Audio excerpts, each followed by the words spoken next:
Nama ketiga tersangka pelaku pembunuhan Vina sudah tercantum di daftar pencarian orang. Awalnya ketiganya diketahui tinggal di Banjarwangunan, Kecamatan Mundu, Kabupaten Cirebon. Namun setelah ditelusuri petugas kepolisian dan pihak desa, ketiganya tidak tinggal di desa tersebut.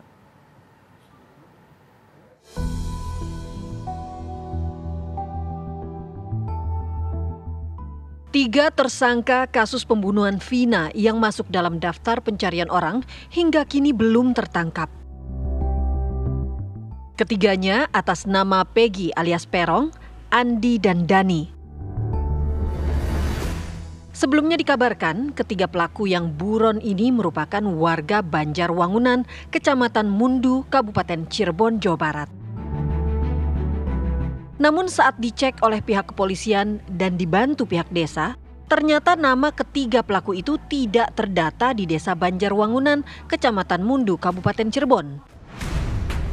Hingga kini, alamat ketiga DPO tersebut masih menjadi misteri. Untuk memastikan kediaman ketiganya, pihak desa melakukan pencarian di data. Nama-nama yang mirip dengan ketiga pelaku yang buron itu tidak sedikit sehingga pihak desa mendatangi satu persatu rumah yang namanya seperti ketiganya. Namun dari sekian banyak nama yang tercatat di desa, tidak ada satupun yang mengarah ketiga pelaku. Alhamdulillah kemarin langsung dari kepolisian bergerak dan mengecek langsung atas nama yang sesuai dengan DPO itu.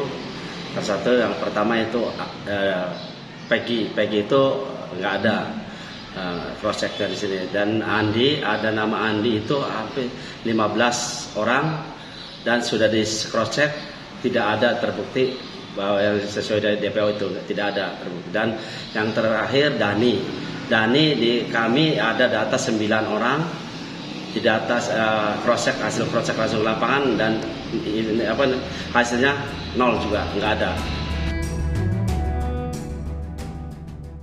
Kepala Bidang Humas Polda Metro Jaya, Kombes Pol Ade Arysyam menyebutkan pihaknya telah berkoordinasi dengan Kepolisian Daerah Jawa Barat terkait kasus pembunuhan dan pemerkosaan Vina. Ade Ari menuturkan pihaknya siap membantu mencari para pelaku pembunuhan Vina dan kekasihnya.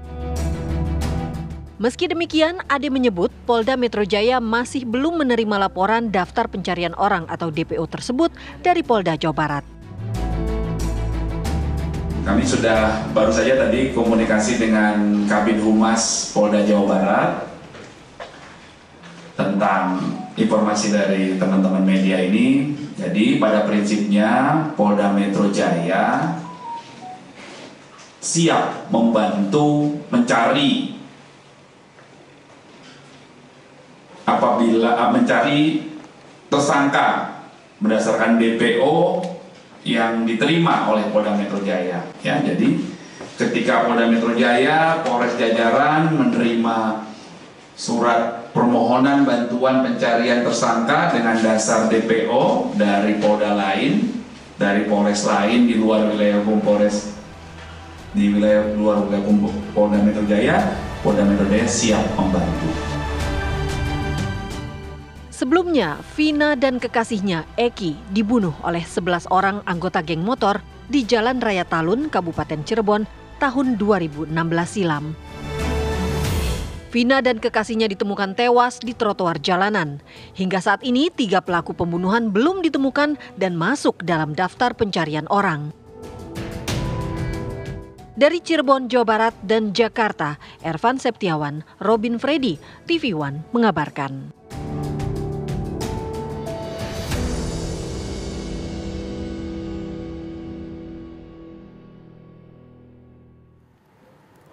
Pengacara kondang Hotman Paris siap mendampingi keluarga almarhumah Vina, korban penganiayaan dan pembunuhan di Cirebon, Jawa Barat yang 3 pelakunya masih buron.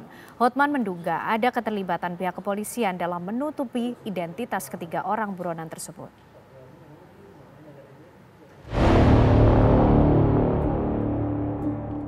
Tim kuasa hukum Hotman Paris atau Hotman 911 menyatakan siap mendampingi keluarga Vina korban penganiayaan dan pembunuhan di Cirebon, Jawa Barat untuk mengusut tuntas kasus pembunuhan yang sudah bergulir selama 8 tahun ini.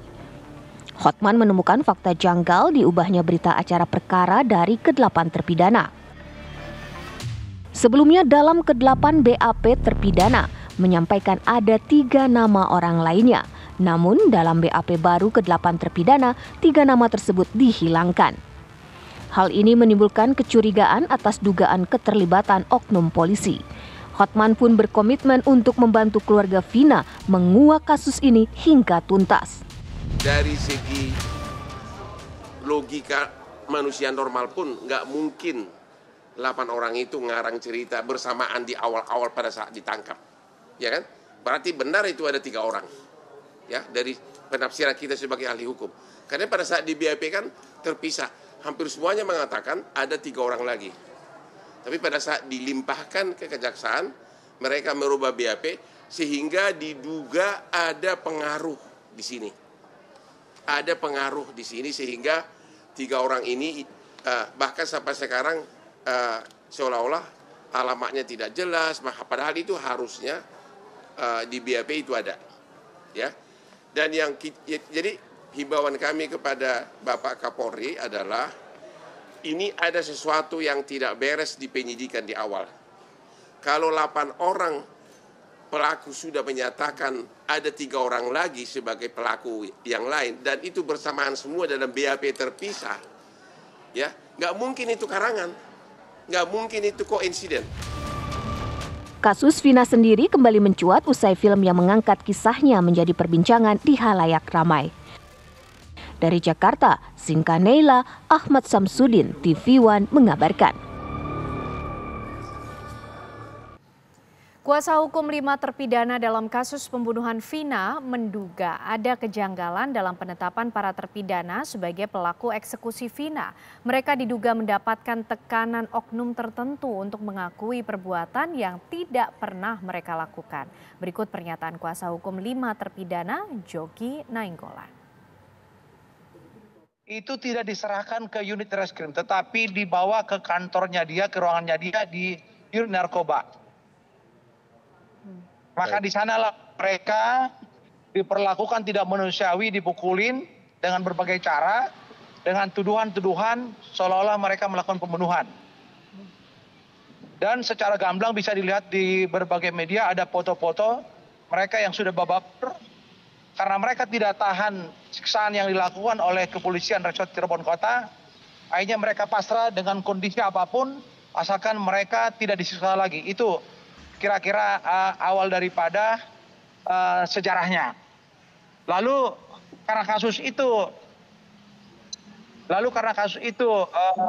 menjadi perhatian publik dan media di Cirebon, pimpinan Kepolisian Daerah Jawa Barat menarik perkaranya ke Polda Jabar untuk ditangani lebih lanjut. Nah, kami di situ baru ditunjuk sebagai kuasa hukumnya. Oke. Jadi Anda ingin katakan bahwa kelima terpidana ini sebetulnya bukan pelaku utama atau bukan pelaku dari pemerkosaan dan pembunuhan terhadap almarhumah Vina ini? Itu jauh daripada panggang. Jadi kelima orang ini bersama 3 orang lainnya tidak ada kaitannya dengan kematian kedua orang tersebut. Tidak ada kaitannya. Mereka adalah hanya buruh kasar dan pegawai bangunan yang tidak tahu menahu terjadinya kecelakaan di flyover di Jalan Perjuangan.